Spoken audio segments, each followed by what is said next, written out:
So what else do you have to do? You have to do one final thing. You have to accept that life can be worth living, even if really painful events are in your life. What's that mean? Well, it means that you have to find a way to not say that life is a catastrophe. How about if we take an example? You get thrown in jail for a crime you didn't commit. You are innocent. And now it's gone to the Supreme Court, and they didn't overturn your conviction. So it's looking like not only are you in jail, but let's imagine you're in there for something really serious. So you're in there for life. What are your options? Well, you certainly cannot solve that problem. You're not going to get yourself out of jail. And to be honest, it just doesn't seem to me it's going to be possible for you to start being happy that you are an innocent person in jail. So I think we're going to rule that one out. So what are your options? Okay, you could be miserable, distraught, upset. You could cry every day for the rest of your life. Or you could accept it and figure out a way to build a life worth living inside a prison.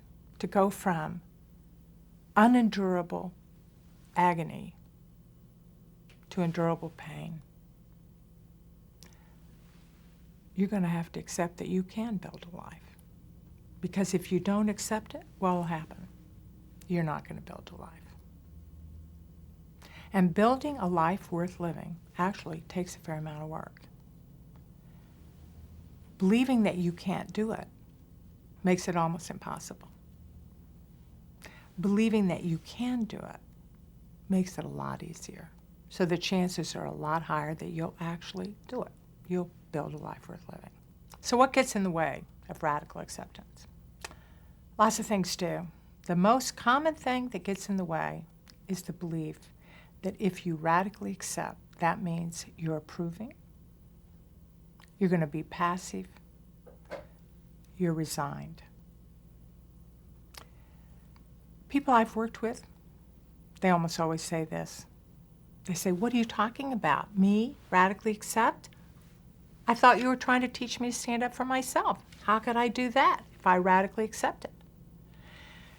Other people say, "Are you kidding? That's the problem with the world. We accept too much. The world's going to hell in a handcart and no one's doing anything about it." If you want to change something, you have to accept it first. You can't change something you don't accept. If you don't face the reality as it is, if you deny it, how are you going to change it?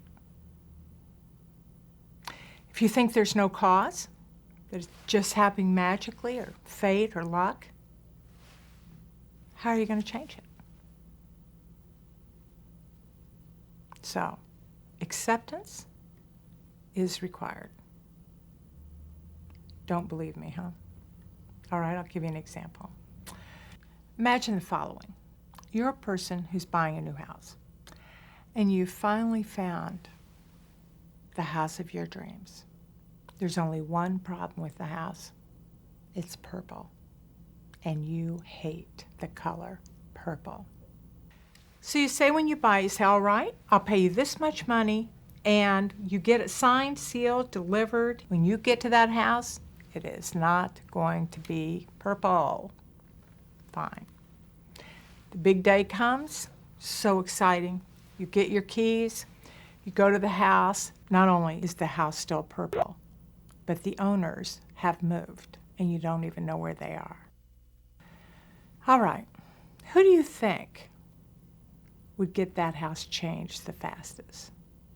The person who walks in and says, "I can't stand it. This is a disaster. Oh, God, where are those people? We gotta get, I'm so mad. Well, I'm just not gonna tolerate this. I just can't believe," and that person goes on and on and on. Maybe they storm out, get in the car, leave. They say, "We're not buying that house." But can you get out of it? No. That's one person. Now imagine the other person. They go in and say, "I'm so disappointed. I didn't want the house purple." All right, where's the nearest paint store? Who's going to get it changed first?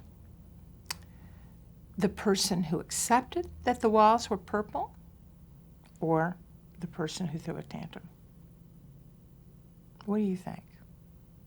Well, it's the person who accepted. So if you want things to change, accept them.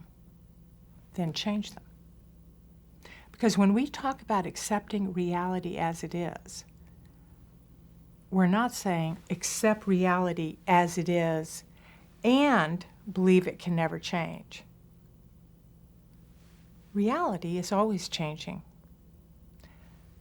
If you want to have an influence on how it changes, it's in your interest to accept how it is right now. Now think about your own life. What is the reality you're denying? What are you not accepting for what it is?